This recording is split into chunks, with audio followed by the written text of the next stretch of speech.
सुन लो, इस बच्चे ने जितना जितना स्कोर किया है, लोगों के लिए ड्रीम है, सपना, इसके 661 मार्क्स हैं आउट ऑफ 720। इसके लिए एक बार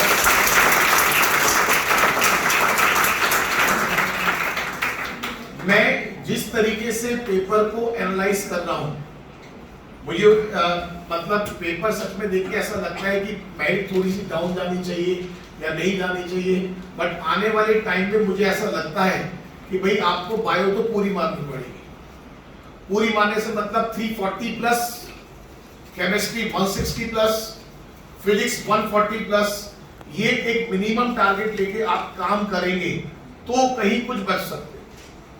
और जिस कंपटीशन की आप तैयारी कर रहे हैं वहां पर गलती की गुंजाइश नहीं बच रही है, क्योंकि बहुत बच्चे ऐसे भी हैं जो 600 के आसपास रुक गए, 590 के आसपास रुक गए, 610 के आसपास रुक गए।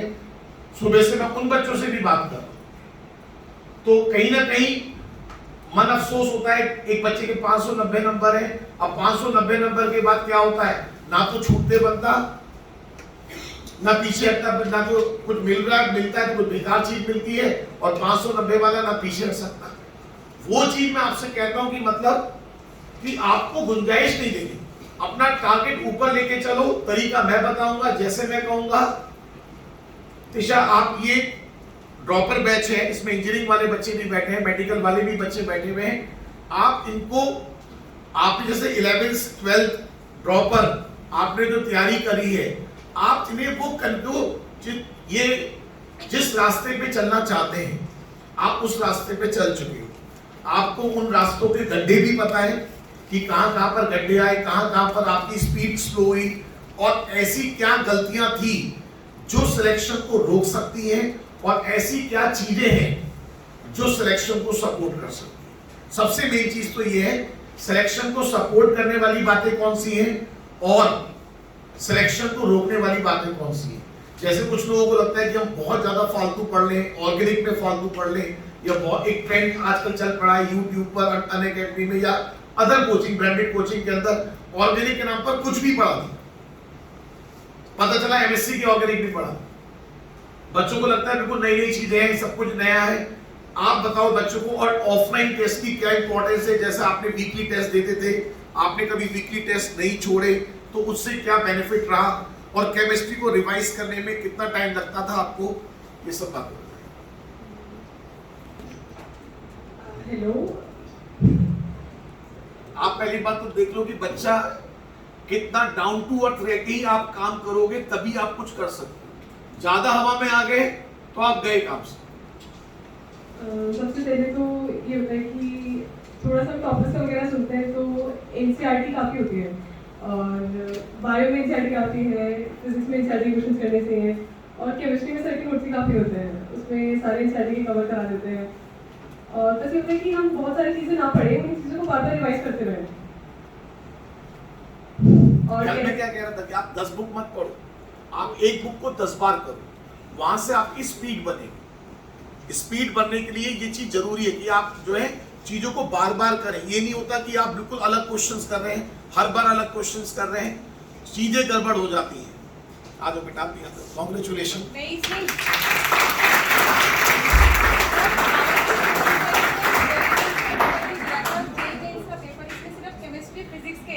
बेसिस पर इसकी 70,000 रैंक थी, जैसे मैथ्स को आते ही 11th था। फिजिक्स केमिस्ट्री में के बेसिस पर सिर्फ 70,000 रैंक थी इसकी जेई मेंस की। एडवांस का भरा था, एडवांस भी क्लियर हो गया था इसका मैथ्स छोड़कर, लेकिन ले नहीं सकती थी इसलिए इसने लिया नहीं, जस्ट फिजिक्स केमिस्ट्री के बेसिस पे। आप ये देख रहे हैं कि इनकी मदर क्या बता रही हैं। इस तरह बच्चे ने मतलब जेई मेंस का और जेई एडवांस का एग्जाम दिया था, जिसमें फॉर प्रैक्टिस की, ताकि फिजिक्स और केमिस्ट्री की प्रैक्टिस हो जाए, जिसमें मैथ में 0 नंबर, मैथ अटेम्प्ट ही नहीं कर पाए, मैथ पता ही नहीं, बायो का बच्चा है तो जब मैथ पता ही नहीं, फिजिक्स केमिस्ट्री के दम पर दिया तो भी इन्होंने एडवांस भी क्लियर कर लिया और मेंस भी क्लियर कर लिया। सोचो अगर मैथ्स की सपोर्ट होती तो फिर तो बहुत बढ़िया हो जाता, वो भी क्वालीफाई हो जाता। आप समझ लें, वो भी क्लियर। क्योंकि एक चीज बता रहा हूँ, बहुत से बच्चों को लगता है कि शायद मेडिकल में सक्सेस होने का रास्ता अलग है और इंजीनियरिंग में सक्सेस का रास्ता अलग है। तो सबकी पॉलिसी एक ही है रास्ता भले ही अलग, काम करने का तरीका वही होता है, सिस्टम होता है। आप बताओ, आज आपका दिन है। सर इसने यूपीसीटी का भी दिया था, उसमें इसकी 3rd रैंक थी। यूपीसीटी, हाँ लास्ट ईयर दिया था, इस साल अच्छा। तो खत्म हो गया था ना। हाँ। लास्ट ईयर यूपीसीटी में इसकी 3rd रैंक थी। बहुत बढ़िया। देखो अब मुझे आप बताओ कि बच्चों को क्या करना और क्या नहीं करना। ये नहीं करना, ये बताओ। देखो मैं और जितने भी आपके पेपर्स होते हैं ना, चाहे आपको जो आपको प्रैक्टिस कराते हैं, एक्चुअली क्या होता है, जो नॉर्मल टेस्ट पेपर्स होते हैं तो देते रहने चाहिए, ठीक है। और जो एक्स्ट्रा प्रैक्टिस पेपर्स होते हैं जैसे यूपीसीटी, आपको पता है यूपीसीटी में आपको एडमिशन नहीं लेना, क्लियर है सबको, बट एक प्रैक्टिस हो जाती है कि हाँ भाई आपको ये आप ही की तरह का माहौल मिलता है, और उसमें आपकी रैंक जो स्टेट रैंक होती है उसके अकॉर्डिंग आपको पता चलता है कि उसके अकॉर्डिंग आप कितना अच्छा ग्रास्प कर पाते हो अपने मार्क्स को।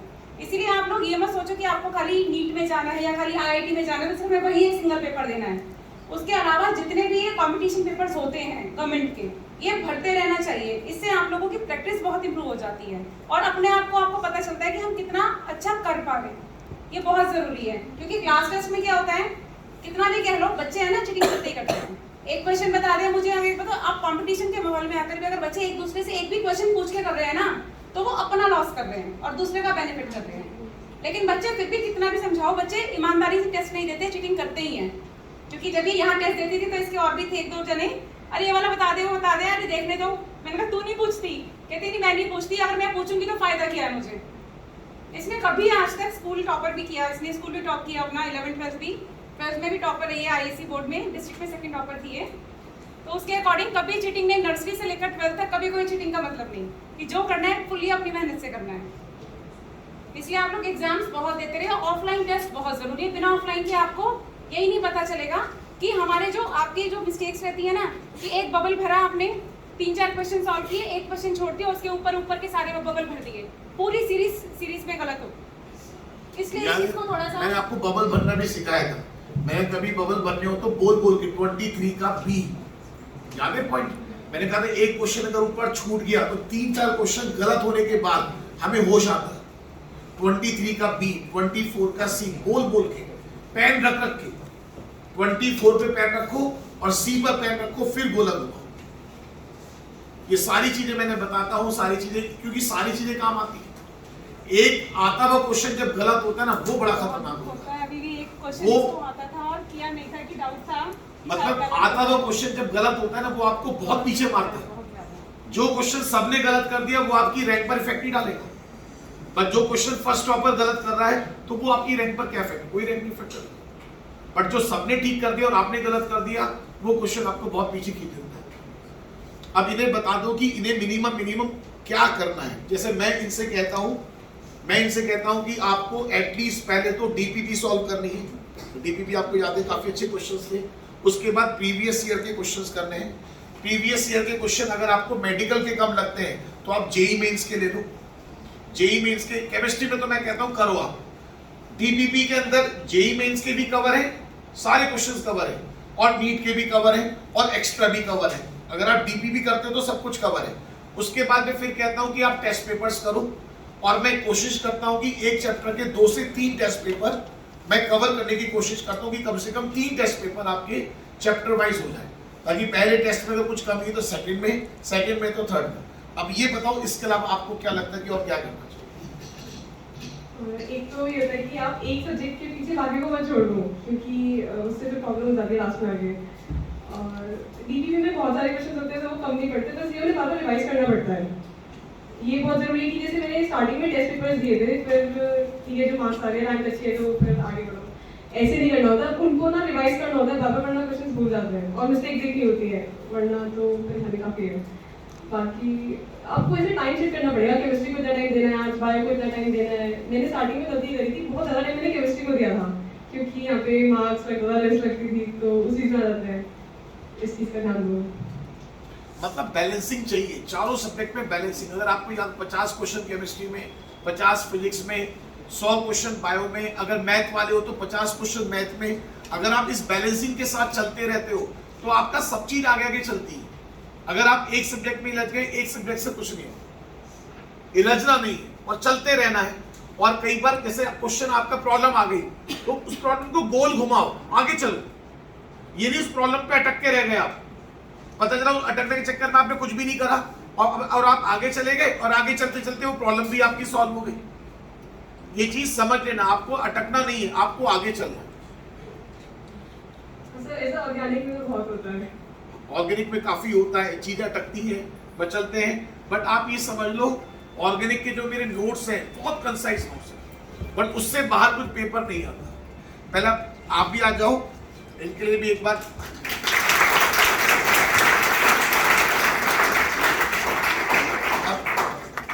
किस्मत वाले हैं बच्चे जो यहाँ पर खड़े होकर कुछ बोल पा रहे हैं। और एक चीज मैं बता रहा हूँ, बहुत से बच्चे मुझे हमेशा बोलते थे कि सर वहां पर खड़े होने जब कोई बच्चा आके बोलता है तो हमने भी सोचा था कि अगली बार हम भी बोलेंगे, बीच में थोड़ा इधर और इनसे अच्छा बोलेंगे, इतना अच्छा नहीं बोल पा रहे, हम इनसे अच्छा बोल के बताएंगे कि क्या क्या चीज था। अब आप ये बताओ कि क्या जर्नी रही, क्या पॉजिटिव रहा, ऐसा क्या रहा कि जो आप सिलेक्शन निकाल पाए। अपना नाम बता दो पहले। Myself Dikshika and my score is 613. मेरी वैसे आप इससे तो नहीं शायद आपको पता चलेगा कि क्या रहा, बट मिस्टेक से जरूर पता चलेगा। मैंने जो मिस्टेक की वो आप मत करना। मैंने लास्ट में केमिस्ट्री बिल्कुल छोड़ दी थी। मैंने सोचा था कि पी ब्लॉक और आइसोलेशन चैप्टर जब सर करा रहे थे, मुझे लगा था कि मैं तो शायद इसे 3 या 4 घंटे में खुद ही कर लूंगी, मैं क्यों सर के साथ इसे 1 वीक में कवर करूं। बट फिर मेरा वो छूट गया, तो फिर छूट ही गया, फिर वो कवर नहीं हुआ। ऐसे आइसोलेशन में हुआ था कि छोटा सा चैप्टर है, जस्ट रिवाइज करने हैं, 2 या 3 घंटे में हो ही जाएगा, मैं क्यों सर के साथ इसे दोबारा से 1 वीक में करूं। बट फिर वो भी छूट गया, जिस वजह से मेरे 1 या 2 क्वेश्चन इस पी ब्लॉक के आइसोलेशन के रॉन्ग हुए।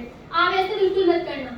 अगर आपको लगता भी है ना कि आपको कोई चैप्टर 100% आता है, फिर भी अगर आप कोचिंग ले रहे हैं तो आप उसे सर के साथ दोबारा करें पूरा। ये बिल्कुल ना सोचें कि मुझे आता है मैं कर लूंगा, आप नहीं कर पाओगे। आई एम 100% श्योर, मैंने देखा है इस बात को, एक्सपीरियंस से मैं आपको बता सकती हूँ। और सबसे बड़ा क्या है कि ताकि आपकी OMR शीट में मिस्टेक ना हो। जैसे कि आपको नीट में वहाँ पे एक OMR शीट मिलती है, यहाँ पे क्या होता है आपने कोई बबल गलत फिल कर दिया तो दीदी कहती है उस पर कट लगा के दूसरा वाला फिल कर दो, हम सही कर देंगे। बट आप या तो दीदी इम्प्रूव करें या फिर आप खुद करो, आपको ऐसे नहीं करना है। अगर आपका वो गलत हो गया तो गलत हो गया, आप उसे रॉन्ग लगा के सही मत करो, क्योंकि आपको लगेगा कि आपका ये क्वेश्चन गलत हुआ है, आपको रिग्रेट फील होगा, तो आप उसे भूल नहीं पाओगे जल्दी से। आप एक बार टेस्ट में गलत करोगे, दोबारा गलत फील करा, तीसरी बार गलत फील करा, बट फिर क्योंकि आपके रैंक डाउन जाएगी, तो आप इसे इम्प्रूव करने में बहुत हेल्प करोगे। 2 या 3 बार मिस्टेक करोगे, फिर नहीं करोगे, नीट तक आते आते बिल्कुल क्लियर हो जाएगा। और एक चीज है कि किसी क्वेश्चन पे अगर आपको डाउट है तो आप उस पर सर्कल लगा रहे हैं, अकॉर्डिंग टू मी आप सर्कल लगाने की जगह उस पूरे क्वेश्चन को स्क्वायर में बंद कर दो, क्योंकि फिर आप अगर फिल करोगे ना तो वो आपको अलग से दिखाई देगा कि इस क्वेश्चन में मुझे डाउट है, मैंने पूरा स्क्वायर में बंद करा हुआ है।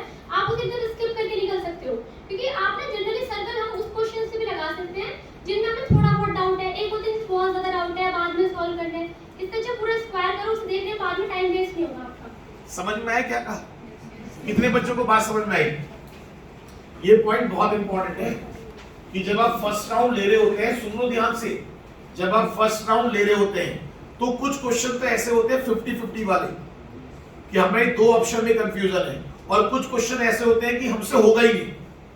जो नहीं होगा उसको आप पूरे के पूरे बॉक्स में बंद कर दो, ताकि हम बाद में आएंगे जब सेकेंड राउंड में तो हम उस क्वेश्चन को रीडिंग करने में भी टाइम खर्च ना करें। जो आपने 50-50 वाले टिक कर रखे हैं तो सेकेंड राउंड में आप उन्हें कवर कर सकते हैं। वरना क्या होता है, अगर आपने नहीं मार्क किया तो उन क्वेश्चंस में फिर दोबारा टाइम खराब होगा, जो क्वेश्चन आपको पता होने ही नहीं है। यही कहना चाह रहे हो ना? और कोई बात? और आपको टेस्ट जरूर देने हैं, टेस्ट है कुछ भी रीजन हो, टेस्ट मत छोड़ना। और टेस्ट देने का बेनिफिट तब होगा जब उसे घर पे जाके चेक करोगे। अगर आपने टेस्ट दिया, घर पे टेस्ट पेपर ऐसे ही पढ़ा है, तो जिन्होंने नहीं दिया और जिन्होंने दिया है कोई बेनिफिट नहीं है, दोनों सेम ही है। और देने में भी कौन से रॉन्ग है कौन से राइट है इससे भी नहीं है, रीजन पता होना चाहिए रॉन्ग क्यों है, ऐसा क्या चीज है जो हमने नहीं पढ़ी, हमारा कौन सा कंसेप्ट वीक है कि जिसकी वजह से हमारा क्वेश्चन गलत हुआ, ताकि नेक्स्ट टाइम अगर वो आपके पास आए तो आप उसे गलत ना करें। कहने का मतलब आपने ब्लड रिपोर्ट कराई है, ब्लड रिपोर्ट में अगर कुछ गड़बड़ी है तो ये नहीं कि देख के रख दी आपने, समझो मेरी बात को। अगर ब्लड रिपोर्ट में कोलेस्ट्रॉल गड़बड़ आ रहा है तो अब ये नहीं कि देखा और रख दिया, उस पर वर्कआउट करें कि क्यों गड़बड़ आ रहा है। आपको जो क्वेश्चन, जब कंसेप्ट क्लियर था, टॉपिक क्लियर था, तो क्यों आपसे क्वेश्चन गलत हुआ, तो मतलब उसमें जो, अगर आपको याद आता तो मैं कहता हूँ एक कॉपी बना लो, जो क्वेश्चन आपके गलत हुए उनको सॉल्व करो, प्रॉपर सॉल्व करो। कहाँ गलत हो रहा है क्वेश्चन पढ़ने में, कहीं आप ऐसा तो नहीं कि प्री अज्यूम करके क्वेश्चन पढ़ रहे हैं। बहुत से बच्चे क्या करते हैं एग्जाम के अंदर, प्री अज्यूम होता है कभी कि क्वेश्चन आपने आधा पढ़ा और फिर प्री एज्यूम कर लेगी क्वेश्चन वही होगा और पता चला गलत। तो ये ऑप्शंस वगैरह पूरे पढ़ने भरते वक्त ध्यान रखना है। और कोई बात आपको याद आती हो, कुछ काम की बात बता दो, बच्चों की जिंदगी बच जाएगी, साल बच जाएगा। वैसे एनडीए अभ्यास आप पे काफी सारे टेस्ट आते हैं, तो उनका डिफिकल्टी लेवल अच्छा होता है। मतलब जैसे हम एरिना कास्ट की टेस्ट सीरीज ज्वाइन करते हैं, यहाँ पे करते हैं, तो एक ना पैटर्न बन जाता है कि जैसे पिछली ईयर फिजिक्स हार्ड थी, इस बार उन्होंने बिल्कुल उल्टा कर दिया। एनडीए के हर टेस्ट में कुछ ना कुछ अलग पैटर्न होते हैं, कभी फिजिक्स हार्ड, कभी बायो हार्ड, कभी कीनो हार्ड, तो वो अटेम्प्ट करते रहो। ये कर दो कि कम से कम 2-3 महीने पहले कोर्स में डालो ताकि मैक्सिमम टेस्ट दे पाओ, कम से कम 40-50। याद है, यही मैं आपसे कह रहा हूँ, 2 महीने पहले आपको फुल टेस्ट देने हैं। एक आप सुबह पैटर्न बनाओ, एक पैटर्न शाम को बनाओ। जिस बच्चे ने अगर 2 महीने पहले ये चीज पकड़ ली ना, एक पेपर सुबह, एक पेपर शाम, एक पेपर सुबह, एक पेपर शाम, मैं गारंटेड दे रहा हूं सिलेक्शन 100% होगा। बट ये पैटर्न पकड़ना हर एक के बस की बात नहीं है। कहना सुनना आसान लगता है कि एक पेपर सुबह आपको कंप्लीट करना है विद इन टाइम, एक पेपर शाम को कंप्लीट करना है, एक पेपर सुबह कंप्लीट करना है, एक पेपर शाम को कंप्लीट करना है। जिस दिन आप इस पैटर्न पर आ गए, अभी आप चैप्टर वाइज टेस्ट दो और एग्जाम से 2 महीने पहले जो उन्होंने कहा है लग जाओ। अगर आपका 90% सिलेबस हुआ है तो भी लग जाओ। इस इंतजार में मत रहना कि 100% सिलेबस होगा तभी हम फुल टेस्ट देंगे। आप 90%, क्योंकि रीजन क्या है ना, जब क्वेश्चन मिक्सिंग होके आते हैं और उस वक्त जब आप क्वेश्चन अटेम्प्ट करते हैं, असली मेंटल एक्सरसाइज वो होती है। एक इस चैप्टर का क्वेश्चन है, एक इस चैप्टर का क्वेश्चन है। जब आप एक ही चैप्टर के देते हैं तो आपका माइंडसेट होता है कि हमें ये फॉर्मूला लगाना है, ये सारे फॉर्मूले उन्हीं में से, वो एक अलग चीज है। मिक्सिंग क्वेश्चन के साथ भी एक बहुत इंपॉर्टेंट फैक्टर बनता है। और कोई बात याद आती हो? सर के नोट्स को 100% फॉलो करना। कुछ बच्चे होते हैं कि सर के नोट्स पे पढ़ रहे हैं एनसीईआरटी, पर सर के नोट्स में सारी एनसीईआरटी कवर है। और जब आप टेस्ट देंगे तो हो सकता है आपको टेस्ट में 3 या 4 पॉइंट अलग मिल रहे हैं, कुछ जो आपने नहीं पढ़े, तो उन्हें नोट्स में ही नोट्स बना के नोट कर लो। ऐसे नहीं है कि आप कुछ सेपरेटली कहीं और आपने कहीं भी नोट कर लिया, वो बाद में आपको कुछ नहीं मिलेंगे। बाद में सिर्फ आपके पास रिवाइज करने के आपके नोट्स बचेंगे। तो जो भी आपको न्यू पॉइंट्स मिलते हैं, या तो उस पर एक पेपर अटैच कर लो पीछे की साइड, वहाँ पे न्यू पॉइंट्स लिख लो, या फिर उसी के पास थोड़ा थोड़ा ऊपर और नीचे स्पेस होता है, वहाँ पे आप छोटे छोटे से नोट कर सकते हैं। वो बहुत हेल्पफुल होगा लास्ट में। ये जो बातें बता रहे थे वो चीज बता रहे हैं जो फैक्ट बता रहा हूँ, बहुत काम की बात बता रहे हैं कि मतलब आप नोट्स पढ़ रहे हो, नोट्स बिल्कुल फैक्ट बता रहा हूँ। मैंने कितनी बार सोचा कि अपने नोट्स में से 2-4 लाइनें कम कर दूं या 2-4 लाइनें ऐड कर दूं, नहीं हो पाई, कोई नहीं पाती। तो रीजन क्या है, मैं जो लाइन काटने की सोचता हूं पता चला वो क्वेश्चन दिख जाता है। कल भी अगर आपने देखो, मैंने जूल थॉमसन इफेक्ट बताया, इन्वर्जन टेम्परेचर बताया। कल बाद में एक बच्चा मेरे पास एक कहीं की बुकलेट लेकर आया, मैं देख रहा हूँ सारे क्वेश्चन दिए हुए, जबकि वो टॉपिक एनसीईआरटी में नहीं है बट मेरे नोट्स में है। मैंने एनसीईआरटी तो पूरी कवर की है, बट एनसीईआरटी में जो टॉपिक नहीं है और कॉम्पिटिशन में इंपॉर्टेंट है वो भी सब कवर। मतलब आपको कुछ भी अगर आप करना है तो इसे पक्का कर लो, कहीं ना कहीं आपको सपोर्ट मिलेगी।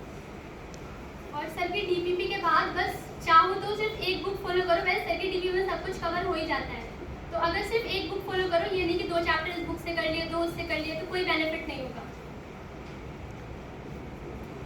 और इंडेक्स क्वेश्चन एनसीईआरटी के जरूर करने हैं। इंडेक्स और बैक क्वेश्चन एक बार देख लोगे तो वैसे सारे पॉइंट कवर हो जाते हैं, बट फिर भी एक बार। कांग्रेचुलेशन। अभी काउंसलिंग तक साथ में रहेंगे, भी काउंसलिंग तक मैं पूरा देखता हूँ। एक बार कंबाइंड फोटो लेना वीडियो रोक के।